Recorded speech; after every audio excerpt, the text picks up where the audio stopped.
नमस्कार दोस्तों, स्वागत है आप सबका हमारे इस चैनल पे। आज के इस वीडियो के अंतर्गत हम पॉलिटी पढ़ रहे हैं। तो पॉलिटी का जो चैप्टर है महत्वपूर्ण शब्दावलियाँ, यानी कि शून्यकाल क्या होता है, संसद का स्थगन किस तरह से होता है, विघटन क्या होता है, तारांकित प्रश्न, अनुपूरक प्रश्न, ये क्या होते हैं, इन सबको पढ़ेंगे, इसको समझने की कोशिश करेंगे क्योंकि यहाँ से एग्जाम्स के अंतर्गत क्वेश्चन पूछे जाते हैं। ठीक है, पिछली वीडियो के अंतर्गत हमने पंचायती राज के बारे में पढ़ा था, और अगर आपने वो वीडियो नहीं देखी है तो लिंक डिस्क्रिप्शन में डली हुई है। आप इस वीडियो को खत्म करने के बाद उसको भी जरूर देखिएगा, ठीक है, क्योंकि वहाँ वो भी काफ़ी इंपॉर्टेंट चैप्टर है।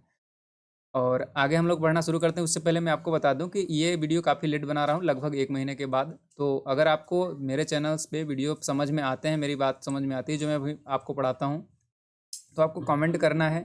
और ये पॉलिटी ख़त्म होने वाली है, हिस्ट्री ख़त्म हो चुकी है। लगभग 11 घंटे की वीडियो मैंने अपलोड करी है हिस्ट्री की, तो आप वो कंप्लीट वीडियो है उसको देख लीजिएगा। और अगर आपको समझ में आता है, सच में समझ में आता है, तो कमेंट करना है कि कंटिन्यू करना है या नहीं करना है, ठीक है ना। और वीडियो अच्छी लगती है तो लाइक भी करना है, और चैनल को सब्सक्राइब कर लीजिए क्योंकि मैं इसको कंटिन्यू करने वाला हूँ। अभी पॉलिटी खत्म करने के बाद शायद जियोग्राफी या फिर साइंस स्टार्ट करेंगे, तो आपको जो पढ़ना होगा उसको कमेंट करिएगा, ठीक है। टाइम वेस्ट नहीं करेंगे, चलो शुरू करते हैं। देखो, इसको पहले हटा लेते हैं यहाँ से। देखो, महत्वपूर्ण शब्दावलियाँ, ये इंपॉर्टेंट चैप्टर है। यहाँ से एक आध क्वेश्चन ही पूछे जाते हैं, लेकिन अगर आपने एक बार पढ़ा रहेगा ना तो ये आपके क्वेश्चन बन जाएंगे। तो ध्यान से सुनना है आपको और कुछ नहीं करना है, ठीक है। शून्यकाल, शून्यकाल क्या होता है, नाम से आपको क्या समझ में आ रहा है। शून्यकाल मतलब 0 आवर्स, इसको इंग्लिश में 0 आवर्स बोलते हैं। संसद के दोनों सदनों में प्रश्नकाल के ठीक बाद के समय को शून्यकाल कहा जाता है। यानी कि राज्यसभा हो या लोकसभा हो, जो प्रश्नकाल यानी कि जो प्रश्न पूछे जाते हैं उसके बाद का जो समय होता है उसको शून्यकाल कहा जाता है। यह 12 बजे प्रारंभ होता है और 1 बजे तक दिन में चलता है, ठीक है ना। और शून्यकाल का लोकसभा या राज्यसभा की प्रक्रिया तथा संचालन नियम में कोई उल्लेख नहीं है। अर्थात ये जो काल है इसका 12 से जो 1 बजे तक चलता है, इस समय को शून्यकाल नाम किसने दिया है, समाचार पत्रों ने दिया है। इसका मतलब हो गया कि संविधान के अंतर्गत इसका कोई उल्लेख नहीं है कि शून्यकाल क्या होता है, लेकिन जनरली आम बोलचाल की भाषा में इसका प्रयोग कर लिया जाता है, ठीक है ना। इसमें क्या होता है, शून्यकाल में 12 बजे से 1 बजे तक का जो समय होता है, इस काल के दौरान सदस्य जो लोकसभा या राज्यसभा के सदस्य होते हैं अविलंबनीय महत्व के मामलों को उठाते हैं। जो इंपॉर्टेंट मामले हैं जिस पे तुरंत संसद कार्यवाही चाहती है या वो लोग कार्यवाही चाहते हैं, उस मामलों को शून्यकाल में ही उठाया जाता है, ठीक है। तो इस तरह से आपको इसको ध्यान रखना है। शून्यकाल हो गया 12 से 1 बजे तक का समय। ये क्वेश्चन पूछा जाता है कि प्रश्नकाल के ठीक बाद के समय को क्या कहा जाता है, तो आपको क्या लगाना है, शून्यकाल कहा जाता है, ठीक है। बस इतना ही ध्यान रखना है। वर्तमान में शून्यकाल जो है 1 बजे से 12 बजे तक चलता है। पहले 12 बजे से 1 बजे तक होता था। संसद का स्थगन, संसद के स्थगन द्वारा संसद के कामकाज को विनिर्दिष्ट समय के लिए यानी कि कुछ समय के लिए स्थगित कर दिया जाता है। जैसे कि बहुत हल्ला होने लगता है, अपने संसद का भी देखते होंगे, तो संसद का वीडियो जो आते हैं, जो अलग पार्टियां होती हैं तो कभी हल्ला करने लगते हैं यानी विरोध प्रदर्शित करने लगते हैं, तो उसके बाद से जो लोकसभा के अध्यक्ष होते हैं उस संसद को कुछ समय के लिए स्थगित कर देते हैं। यह कुछ घंटे, कुछ दिन या कुछ सप्ताह का भी हो सकता है, जबकि सत्रावसान द्वारा सत्र की समाप्ति होती है। सत्रावसान अलग चीज़ है और संसद का स्थगन अलग चीज़ है, ये पॉइंट कहना चाह रहा है यहाँ पे, तो आपको इसको ध्यान रखना है। संसद का स्थगन टेम्परेरी होता है और सत्रावसान जब होता है जब एक सत्र की समाप्ति होती है तब सत्रावसान होता है, ठीक है। तो आपको ये दोनों ही पॉइंट ध्यान रखना है। नेक्स्ट देखो, विघटन, इसको हम लोग थोड़ा स्पीड में ही पढ़ेंगे और एक ही बार पढ़ेंगे, याद हो जाएगा, आपको टेंशन लेने की जरूरत नहीं है, बस आपको ध्यान से सुनना है। विघटन क्या होता है, विघटन केवल लोकसभा में होता है। क्यों? क्योंकि लोकसभा जो होती है अस्थायी सदन होती है और जो राज्यसभा होती है स्थायी सदन होती है। तो विघटन किसका हो सकता है, लोकसभा का ही हो सकता है, क्योंकि वह अस्थायी सदस्य सदन है। तो विघटन केवल लोकसभा में ही हो सकता है। इसमें लोकसभा का अंत होता है। लोकसभा का अंत मतलब जैसे कि मान लीजिए अभी वर्तमान में मोदी जी लोकसभा के हैं, लोकसभा उनकी मतलब सरकार चल रही है, तो जब उनकी सरकार खत्म होगी तो लोकसभा का विघटन हो जाएगा, तो कोई नई सरकार आएगी। समझ रहे हैं आप। नेक्स्ट है अनुपूरक प्रश्न। अनुपूरक प्रश्न क्या होते हैं, संसद में किसी सदस्य, आगे देखते हैं इसको, थोड़ा ऊपर कर लेते हैं। संसद में किसी सदस्य द्वारा अध्यक्ष की अनुमति से किसी विषय जिसके संबंध में उत्तर दिया जा चुका है पहले, उसके स्पष्टीकरण हेतु फिर से कोई क्रॉस क्वेश्चन किए जाते हैं, तो उसको अनुपूरक प्रश्न कहते हैं। तो आपको बस इतना ध्यान रखना है, अनुपूरक प्रश्न मतलब एक क्वेश्चन का दूसरा पूरक यानी कि अनुपूरक, अनुपूरक क्वेश्चन इसको पूछा जाता है। जैसे मान लीजिए अगर ये दूसरी पार्टी का है, मान लीजिए बीजेपी का है या कांग्रेस का है, विपक्ष ने कोई क्वेश्चन किया, इसका आंसर बीजेपी वालों ने दे दिया, फिर से उसमें स्पष्टीकरण के लिए कांग्रेस फिर से मान लीजिए क्वेश्चन पूछना चाहती है इनसे, तो यहाँ से क्वेश्चन पूछ सकती है। तो वो जो दोबारा क्वेश्चन दूसरा उसके क्रॉस क्वेश्चन पूछा जा रहा है उसको अनुपूरक प्रश्न बोला जाएगा, ठीक है। ये आपको पॉइंट ध्यान रखना है। नेक्स्ट देखिए तारांकित प्रश्न, जिन प्रश्नों का उत्तर सदस्य तुरंत सदन में चाहता है, यानी कि जब बात हो रही होती है आपस में ही, जैसे दो जो पार्टियां होती हैं या जो पक्ष विपक्ष होते हैं, तो जब आपस में बात कर रहे होते हैं, वो कुछ पूछ रहे होते हैं, तो उसी समय उनका जो क्वेश्चन का आंसर चाहिए होता है उनको, तो वो तारांकित प्रश्न के अंतर्गत आते हैं। देखिए मैं पढ़ के सुनाता हूँ आपको। जिन प्रश्नों का उत्तर सदस्य तुरंत सदन में ही चाहता है उसे तारांकित प्रश्न कहा जाता है। तारांकित प्रश्नों का उत्तर मौखिक रूप से दिया जाता है तथा तारांकित प्रश्नों के अनुपूरक प्रश्न भी पूछे जा सकते हैं।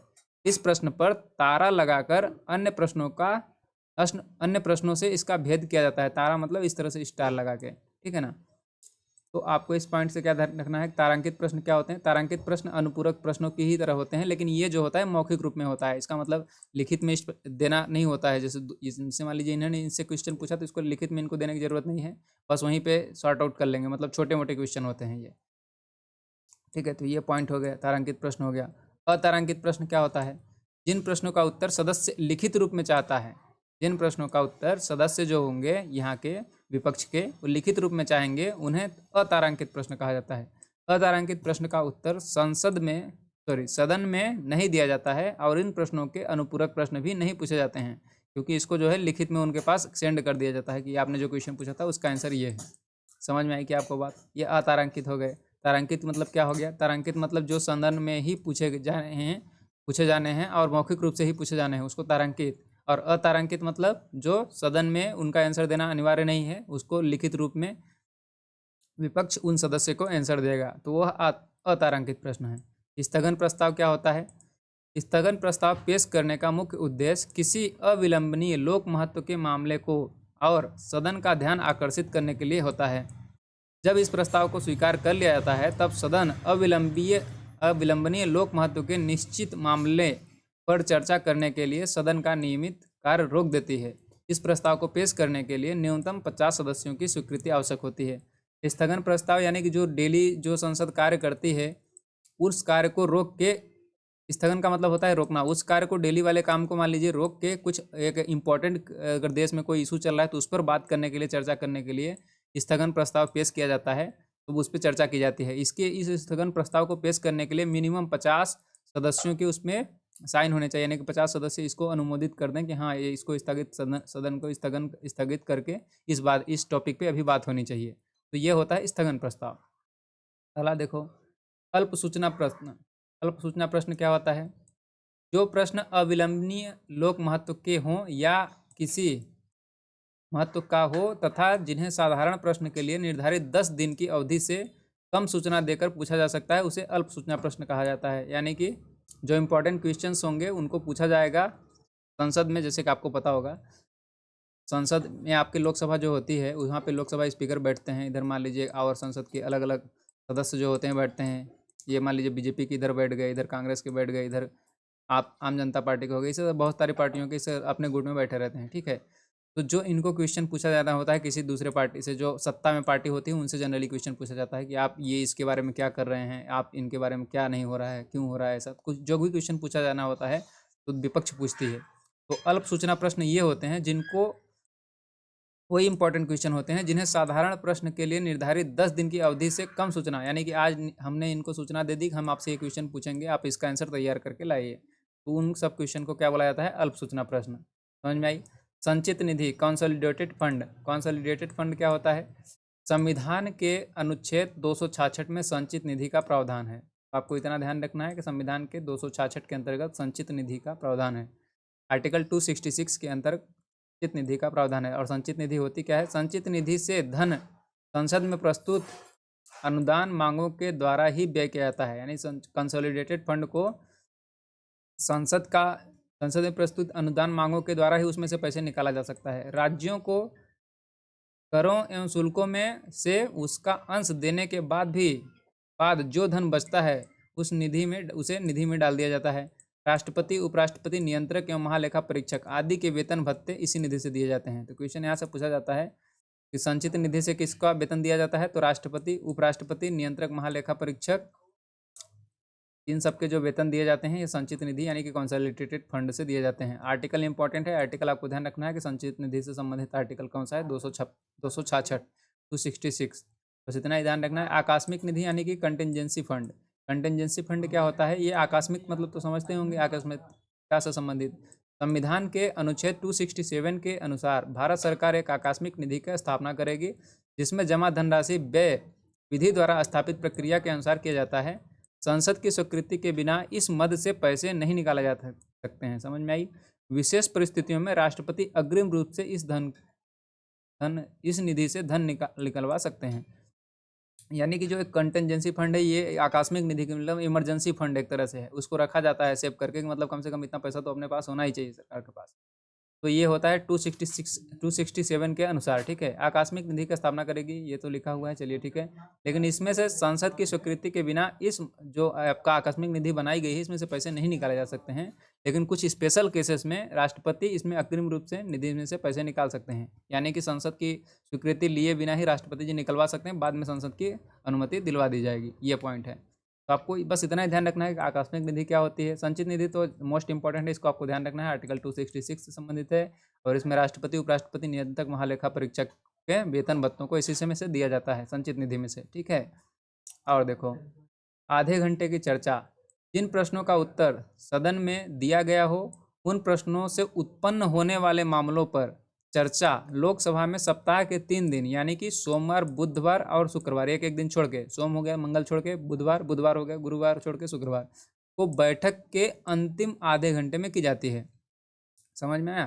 फिर से पढ़ दे रहा हूँ। जिन प्रश्नों का उत्तर सदन में दिया गया हो, उन प्रश्नों से उत्पन्न होने वाले मामलों पर चर्चा लोकसभा में सप्ताह के 3 दिन सोमवार, बुधवार और शुक्रवार, इसको भी आपको ध्यान रखना है, सोमवार, बुधवार और शुक्रवार को बैठक के अंतिम घंटे में, जब छुट्टी होने वाली होती है, समझ रहे हो आप? तो राज्यसभा में ऐसी चर्चा किसी भी दिन हो सकती है, लेकिन ये लोकसभा में ये होती है। ठीक ना, किसी दिन जिसे सभापति नियत करे राज्यसभा के अंतर्गत, सामान्यतः 5 से 5:30 बजे तक के बीच में वो होती है। ऐसी चर्चा का विषय पर्याप्त लोक महत्व का होना चाहिए, यानी कि इम्पोर्टेंट होना चाहिए, तथा विषय जो उसका विषय होगा, टॉपिक होगा, वह हाल की तारांकित प्रश्न, तारांकित अतारांकित प्रश्न जो बात किए जा रहे होंगे उन्हीं से रिलेटेड होना चाहिए। और इसके उत्तर के लिए किसी तथ्यात्मक मामले का स्पष्टीकरण आवश्यक हो, यानी कि ऐसी हवा में बात नहीं करनी, उसके लिए आपको प्रूफ भी होना चाहिए। ऐसी चर्चा को उठाने की सूचना कम से कम 3 दिन पूर्व दी जानी चाहिए। किसको? राज्यसभा के जो अध्यक्ष होंगे, यानी कि राज्यसभा के पदेन अध्यक्ष होते हैं, आपको पता है, उपराष्ट्रपति जी। उसी प्रकार से लोकसभा के, वहाँ लोकसभा में अगर देना है तो लोकसभा में भी अध्यक्ष को आपको सूचना देनी होगी 3 दिन पहले, फिर उस पर बात किया जाएगा, आधे घंटे की चर्चा जो लास्ट में होगी। ठीक है, ये पॉइंट है। अल्पकालीन चर्चाएं क्या होती हैं? देखिए, आप सबको पता है कि लूसेंट काफ़ी इंपॉर्टेंट है और काफ़ी ब्रॉड भी है, इनको बहुत आसानी से इतना जल्दी याद नहीं किया जा सकता, इसको काफ़ी बार पढ़ने की आवश्यकता होती है। लेकिन ये जो पॉइंट मैं आपको पढ़ा रहा हूँ, कुछ अनपूर्ण महत्वपूर्ण जो हैं शब्दावलियाँ, 3 शब्दावलियों को आप एक बार में याद कर सकते हैं, उसका कोई अलग नहीं, क्योंकि हम लोग पीछे से पढ़ते आ रहे हैं काफ़ी अच्छे से। ठीक है ना, तो ये सब आपको ऑलरेडी पता होगा, सब आपने तो नाम तो एटलीस्ट सुना ही होगा। तो थोड़ा सा ध्यान से अटेंटिव होकर आपको इसको बस सुनते चलना है। ज़्यादा लंबा इस वीडियो को नहीं करेंगे, लेकिन आपको इसको ध्यान रखने की ज़रूरत है, क्योंकि यहीं से क्वेश्चन, एक आध क्वेश्चन कभी कभी पूछ लिया जाता है। ठीक है, भारत में इस प्रथा की शुरुआत किसकी? अल्पकालीन चर्चा की प्रथा शुरुआत 1953 के बाद हुई। इसमें लोक महत्व के प्रश्न पर सदन का ध्यान आकर्षित किया जाता है। ऐसी चर्चा के लिए स्पष्ट कारणों सहित सदन के महासचिव को सूचना देना आवश्यक होता है। इस सूचना पर कम से कम 2 अन्य सदस्यों के हस्ताक्षर भी होना चाहिए।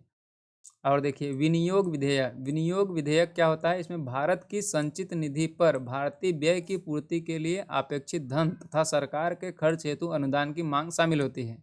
और भारत की संचित निधि में से कोई धन विधेयक के अधीन ही निकाला जाता है।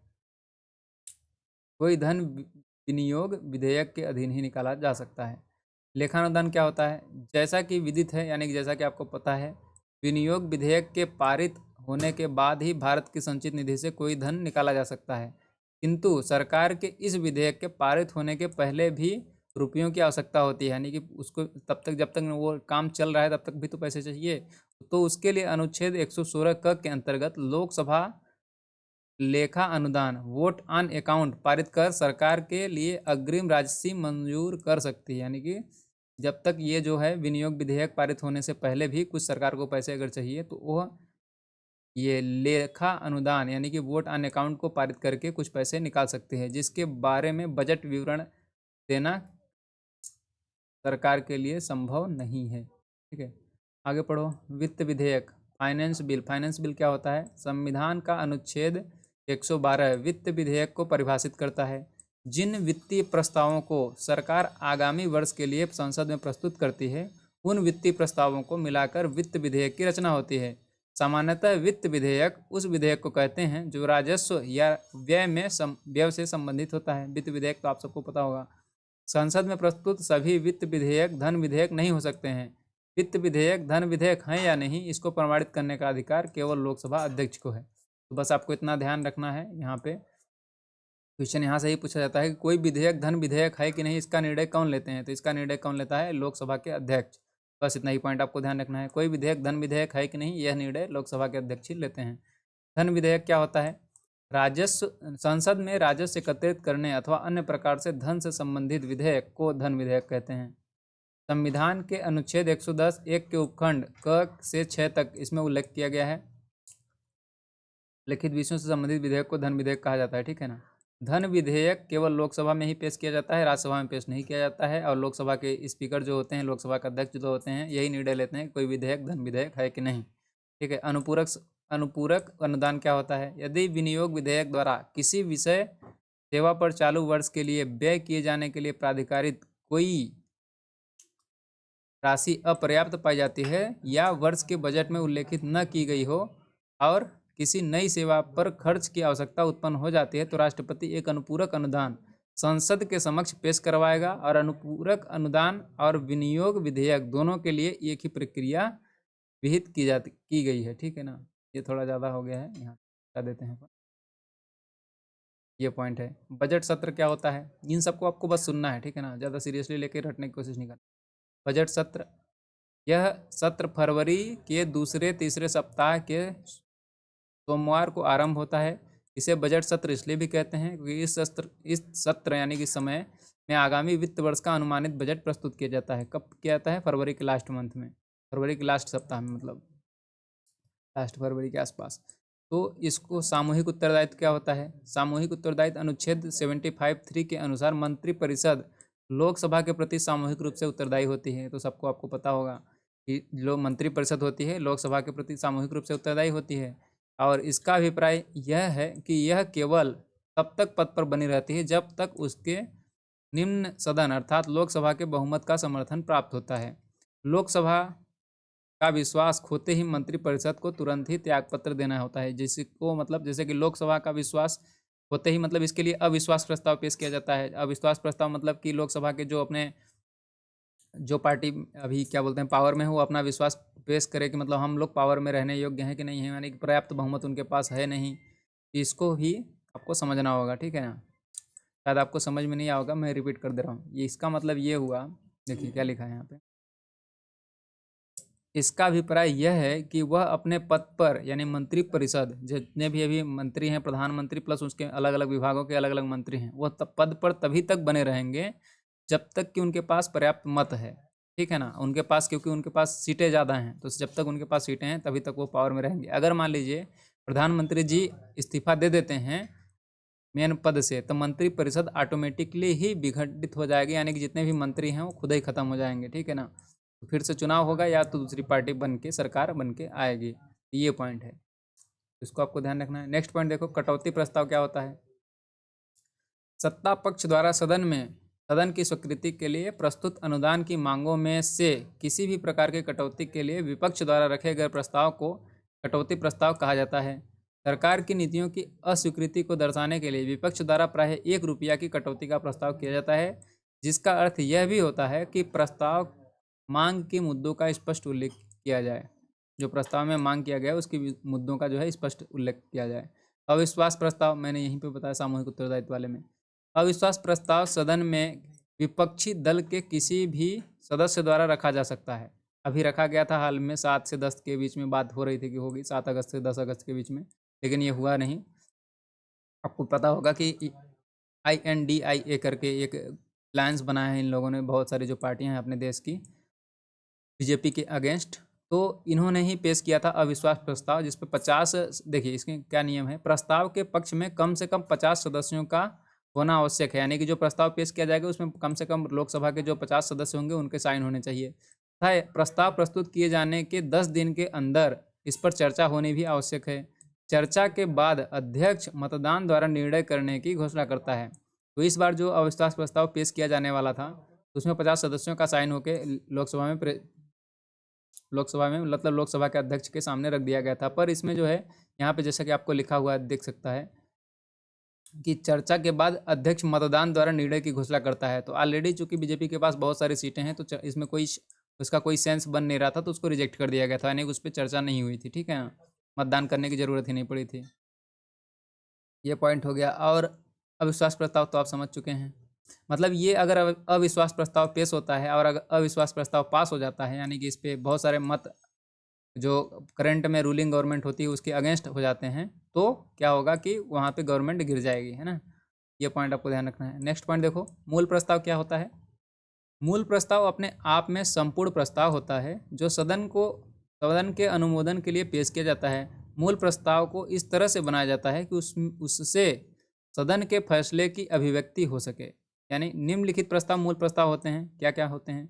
राष्ट्रपति के अभिभाषण पर धन्यवाद प्रस्ताव जो पेश किया जाता है वो भी एक मूल प्रस्ताव है।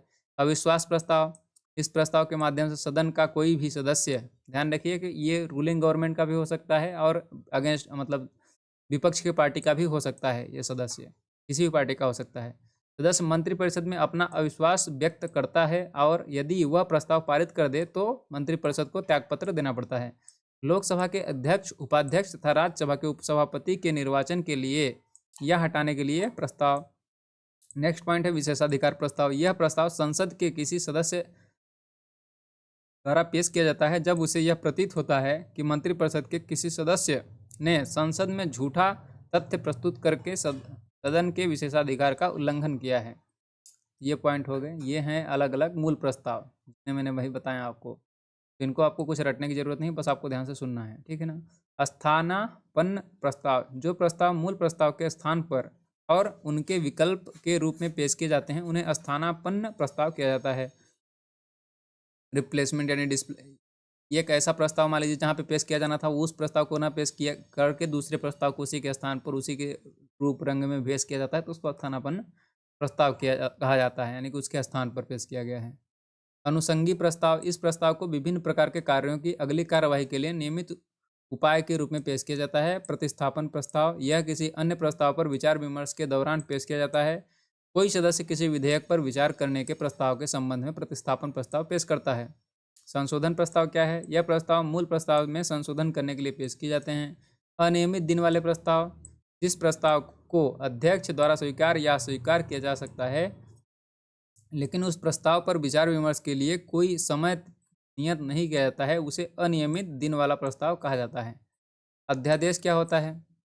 राष्ट्रपति या राज्यपाल संसद या विधानमंडल के सत्रावसान की स्थिति में आवश्यक विषयों से संबंधित अध्यादेश का प्रख्यापन करते हैं। अध्यादेश में निहित विधि संसद या विधानमंडल के अगले सत्र की शुरुआत के 6 सप्ताह के बाद प्रवर्तन योग्य नहीं रह जाती है। यदि संसद अथवा विधानमंडल द्वारा इसका अनुमोदन नहीं कर दिया जाता है मतलब क्या हुआ भैया, तो मेरे को भी समझ नहीं आया। चलो रुको 1 मिनट पढ़ते हैं फिर से। देखिए अध्यादेश क्या है? राष्ट्रपति या राज्यपाल संसद या विधानमंडल के सत्रावसान की स्थिति में आवश्यक विषयों के संबंध में अध्यादेश को प्रख्यापन करते हैं। अध्यादेश में निहित विधि संसद या विधानमंडल के अगले सत्र की शुरुआत के 6 सप्ताह के बाद प्रवर्तन योग्य नहीं रह जाती है। यदि कब नहीं रह जाएगी? यदि संसद अथवा विधानमंडल द्वारा उसका अनुमोदन नहीं किया जा सकता। यानी कि अध्यादेश उसको बोला जाएगा जब विधानमंडल के जो विधानसभा या फिर राज्यसभा जो भी होंगे इसको मतलब वहाँ से मतलब अगर अनुमति मिल जाती है कहाँ इसको पास कर दिया गया है तब तक ये रूल वैलिड रहेंगे। अगर नहीं वैलिड, कब वैलिड नहीं होंगे? जब 6 सप्ताह के अंदर अगर नहीं हुआ तो इसको फिर रिजेक्ट कर दिया जाएगा, जो भी अध्यादेश पारित किया जाएगा। समझ में आया? बस इतना ही। नेक्स्ट पॉइंट देखो, निंदा प्रस्ताव। निंदा प्रस्ताव क्या है? मंत्रिपरिषद अथवा किसी एक मंत्री के विरुद्ध उसकी विफलता पर खेद अथवा रोष व्यक्त करने के लिए पेश किया जाता है। निंदा प्रस्ताव में निंदा के कारणों का उल्लेख करना आवश्यक है। निंदा प्रस्ताव नियमानुसार है या नहीं इसका निर्णय अध्यक्ष करेगा। ठीक है, अगला पॉइंट देखो, धन्यवाद प्रस्ताव, बस इसको आपको स्पीड में बस सुनना है, ठीक है, ज़्यादा डिटेल में जाने की जरूरत नहीं। धन्यवाद प्रस्ताव राष्ट्रपति के अभिभाषण के बाद संसद की कार्य मंत्रणा समिति की सिफारिश पर 3-4 दिनों तक धन्यवाद प्रस्ताव पर चर्चा होती है। चर्चा प्रस्तावक द्वारा आरंभ होती है तथा उसके बाद प्रस्तावक का समर्थक जो होगा वो बोलेगा। इस चर्चा में राष्ट्रपति के नाम का उल्लेख नहीं किया जाता है क्योंकि अभिभाषण की विषय वस्तु के लिए सरकार उत्तरदायी होती है। अंत में धन्यवाद प्रस्ताव मतदान के लिए रखा जाता है तथा उसे स्वीकृत भी किया जाता है। नेक्स्ट पॉइंट है विश्वास प्रस्ताव। जैसे अविश्वास प्रस्ताव था उसी प्रकार से विश्वास प्रस्ताव है। बहुमत का समर्थन प्राप्त होने में संदेह होने की स्थिति में सरकार द्वारा लोकसभा में विश्वास प्रस्ताव लाया जाता है। इस प्रस्ताव का उद्देश्य यह सिद्ध करना होता है कि संसद का बहुमत उसके साथ है, यानी संसद के जो सदस्य हैं वो जो करंट रूलिंग गवर्नमेंट होगी उसके साथ हैं। इस विश्वास को पेश करने मतलब दिखाने के लिए जो गवर्नमेंट में रूलिंग गवर्नमेंट होगी वह विश्वास प्रस्ताव को पेश करती है। अविश्वास प्रस्ताव विपक्ष पेश करती है, वहीं पे विश्वास प्रस्ताव जो होगी वो मतलब तत्कालीन जो सरकार रहेगी पावर में वो पेश करेगी। विश्वास प्रस्ताव के पारित न होने की दशा में सरकार को त्यागपत्र देना आवश्यक हो जाता है। बैक बेंचर क्या होते हैं? बैक बेंचर तो आप जानते ही होंगे। संसद में आगे के स्थान प्रायः मंत्रियों, संसदीय सचिव तथा विरोधी दल के नेताओं के लिए आरक्षित होते हैं और पीछे वाली जो सीट होती हैं वह गैर सरकारी सदस्यों के लिए नियत रहती हैं। पीछे बैठने वाले सदस्यों को ही बैक बेंचर कहा जाता है। यानी कि जो मैंने अभी ऐसा बताया था, यहाँ पे लोकसभा अध्यक्ष हो गए, इधर मान लीजिए अलग अलग पार्टी के अलग अलग लोग बैठे हैं तो यहाँ पे कुछ सीटें इधर बनाई जाती हैं, इनको ही बैक बेंचर बोला जाता है। ये संसद यहाँ पे क्या लिखा है? गैर सरकारी सदस्यों को। गैर सरकारी सदस्य इसमें IAS IPS लोग बैठते हैं इधर, और बहुत अलग अलग लोग बैठते हैं। क्या बोलते हैं अपन, किसी को भी बैठाया जा सकता है वहाँ पे, लेकिन सबको नहीं बैठाया जाता है, ठीक है। ये पॉइंट है, कुछ सीटें आरक्षित की जाती हैं तो वहाँ पे उन सीटों पे बैठने वाले लोगों को बैक बेंचर कहा जाता है। नेक्स्ट देखो बुलेटिन। बुलेटिन यह वह संसदीय प्रक्रिया है जिसमें सभी मांगों जो नियत तिथि तक निपटाई गई हों बिना चर्चा के ही मतदान के लिए रखा जाता है। काकस क्या है? काकस, इसको ये इंपॉर्टेंट है, इसको ध्यान रखना है, थोड़ा सा ध्यान से सुनो। किसी राजनीतिक दल अथवा गुट के प्रमुख सदस्यों की बैठक को काकस कहते हैं। यानी कि जैसे कि बहुत सारे जो पार्टियां हैं उनके जो गुट हैं उसको जो बैठक होगी यानी उनकी जो मीटिंग होगी उसी को कॉकस बोला जाता है। इन प्रमुख सदस्यों द्वारा तय की गई नीतियों से ही पूरा दल संचालित होता है। यानी कि कांग्रेस के जो मुख्य लीडर होंगे, ये 4-5 लीडर होंगे, वो बैठ के आपस में जो मीटिंग करेंगे उसको कॉकस बोला जाएगा, और उसी मीटिंग के अनुसार से जो उनका निर्णय निकलेगा उसी के हिसाब से पूरी उनकी पार्टी गवर्न होती है। ये है त्रिशंकु संसद। आम चुनाव में किसी राजनीतिक दल को स्पष्ट बहुमत न मिलने की स्थिति में त्रिशंकु संसद की रचना होती है। त्रिशंकु संसद की स्थिति में दल बदल जैसी कुप्रवृत्तियों को प्रोत्साहन मिलता है। देश में 9वीं, 10वीं और 11वीं और 12वीं लोकसभा में यही स्थिति रही। यही स्थिति मतलब जो 10वीं, 11वीं और ये जो हमारी लोकसभा क्या बोलते हैं अपन, लोकसभा थी, उनके अंतर्गत बहुत सारे दल बदल के मतलब हुए थे, आपको भी पता है, मतलब क्योंकि किसी को भी पूरा बहुमत नहीं मिल पा रहा था। ये त्रिशंकु के अंतर्गत ही उसको रखते हैं, त्रिशंकु संसद है ये। यह कब स्थिति कब पैदा होती है? जब किसी भी पार्टी को ज़्यादा वोट नहीं मिलते हैं, यानी कि बहुमत नहीं मिल पाती है, तो दल बदल करके अपना वो संगठन बना के फिर से अपना सरकारें चलाती हैं। तो इसमें सरकारें गिरने के भी बहुत सारे चांसेस रहते हैं, तो इसको त्रिशंकु संसद बोलते हैं। नियम 193, इस नियम के अंतर्गत सदस्य अत्यावश्यक यानी कि जो बहुत ही इंपॉर्टेंट हैं और अविलंबनीय तुरंत विषय पर तुरंत अल्पकालीन चर्चा की मांग कर सकते हैं। यह नियम 1953 में बनाया गया था। इससे संसद की नियमावली में अविलंबनीय चर्चा के लिए स्थगन प्रस्ताव के अतिरिक्त अन्य कोई साधन सदस्यों के पास नहीं था, इसलिए यह नियम बनाया गया। इसके अंतर्गत सदस्य किसी भी सार्वजनिक महत्व के अविलंबनीय विषय पर अल्पकालीन चर्चा के लिए नोटिस दे सकते हैं। यह चर्चा किसी प्रस्ताव के माध्यम से नहीं होती है। इस कारण चर्चा के अंत में सदन में मत विभाजन नहीं होता है। केवल सभी पक्ष के सदस्यों को संबंध विषय पर अपने विचार प्रकट करने का अवसर मिलता है। न्यायिक पुनरावलोकन क्या होता है? भारत में न्यायिक पुनरावलोकन भारत में न्यायपालिका जो है, न्यायपालिका यानी सुप्रीम कोर्ट, हायर कोर्ट, ये भी जो भी हैं, सब जितने भी कोर्ट हैं उनको न्यायिक पुनरावलोकन की शक्ति प्रदान है। न्यायिक पुनरावलोकन के अनुसार न्यायालयों को यह शक्ति प्रदान है, यानी यह अधिकार प्राप्त है कि यदि विधानमंडल द्वारा पारित की गई विधियां अथवा कार्यपालिका द्वारा दिए गए आदेश संविधान के प्रतिकूल हैं तो वह इन्हें निरस्त कर सकती है। यानी कि सेंट्रल गवर्नमेंट या केंद्र सरकार या राज्य सरकार कोई भी इस तरह का अलग कानून बनाती है जो कि संविधान के मूल जो उसका आत्मा है उसके मतलब संविधान के अकॉर्डिंगली नहीं है, उसके नियमों का मतलब उससे कुछ डिफर करता है, तो क्या होगा कि हमारी जो न्यायपालिका होगी उस उनके जो नियम उनका होगा उसको रिजेक्ट कर सकती है, यानी उसको को खारिज कर सकती है, जो भी नियम सरकार ने बनाया रहेगा, केंद्र सरकार ने। ठीक है, नेक्स्ट पॉइंट देखो, गणपूर्ति। गणपूर्ति क्या होता है? सदन में किसी बैठक के लिए गणपूर्ति अध्यक्ष सहित कुल सदस्य संख्या का 1/10वां भाग होता है, यानी कि 1/10 यानी कि 10%। ठीक है ना। तो जो सदस्य होंगे टोटल लोकसभा के या राज्यसभा के, तो यहाँ पे जो बैठेंगे वहाँ पे सदन में उपस्थित होने वाले लोग होंगे, जो टोटल सदस्यों की संख्या का 1/10 यानी कि 10% लोगों का उपस्थित होना संसद में अनिवार्य है, तभी संसद की कार्यवाही आगे होती है। बैठक शुरू होने से के पूर्व यदि गणपूर्ति नहीं होती है तो गणपूर्ति की घंटी बजाई जाती है। अध्यक्ष तभी पीठासीन होता है, यानी अध्यक्ष अपने कुर्सी पर तभी बैठता है जबकि 1/10 सदस्य कम से कम सदस्य के बैठ जाते हैं अपनी कुर्सी पे। ठीक है, यानी कि 10% लोगों का संसद में उपस्थित होना आवश्यक है, तभी संसद कार्य करती है। प्रश्नकाल क्या होता है? दोनों सदनों के में प्रत्येक बैठक के आरंभ में 1 घंटे तक प्रश्न किए जाते हैं और उनके उत्तर दिए जाते हैं। इसे प्रश्नकाल कहा जाता है, यानी शुरू का 1 घंटा प्रश्नकाल होता है। इस काल के दौरान सदस्य को सरकार के कार्यों पर आलोचन प्रत्यालोचन का समय मिलता है, यानी कि क्रॉस क्वेश्चन करते हैं जो दूसरे मतलब पार्टी होती हैं, जो क्या बोलते हैं विपक्ष की पार्टियां होती हैं, वो क्वेश्चन पूछते हैं सरकार से, इस पे आप क्या कर रहे हैं, ठीक है ना, किसी भी टॉपिक पे। इसके 2 लाभ हैं, एक तो सरकार जनता की कठिनाइयों एवं अपेक्षाओं के प्रति सजग रहती है और दूसरा इस दौरान अब सरकार अपनी नीतियों एवं कार्यक्रमों की जानकारी संसद को देती है। नेक्स्ट देखो, दबाव समूह यानी प्रेशर ग्रुप। व्यक्तियों के ऐसे समूह जिनके हित समान होते हैं दबाव समूह कहे जाते हैं। ये ग्रुप अपने हित के लिए शासन तंत्र पर विभिन्न प्रकार से दबाव बनाते हैं। पंगु सत्र, ये आपको ध्यान रखना है थोड़ा सा। पंगु सत्र क्या है? Lame duck session. Lame duck session क्या होता है? एक विधानमंडल के कार्यकाल के समाप्ति तथा दूसरे विधानमंडल के कार्यकाल की शुरुआत के बीच के समय को फिर से रिपीट कर रहा हूँ। एक विधानमंडल के कार्यकाल की समाप्ति तथा दूसरे विधानमंडल के कार्यकाल की शुरुआत के बीच के काल में संपन्न होने वाले सत्र को पंगु सत्र कहा जाता है। यह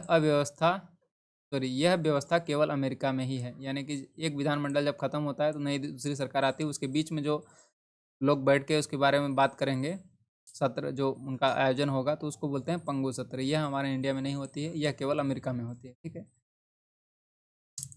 व्हिप यानी सचेतक। व्हिप क्या है?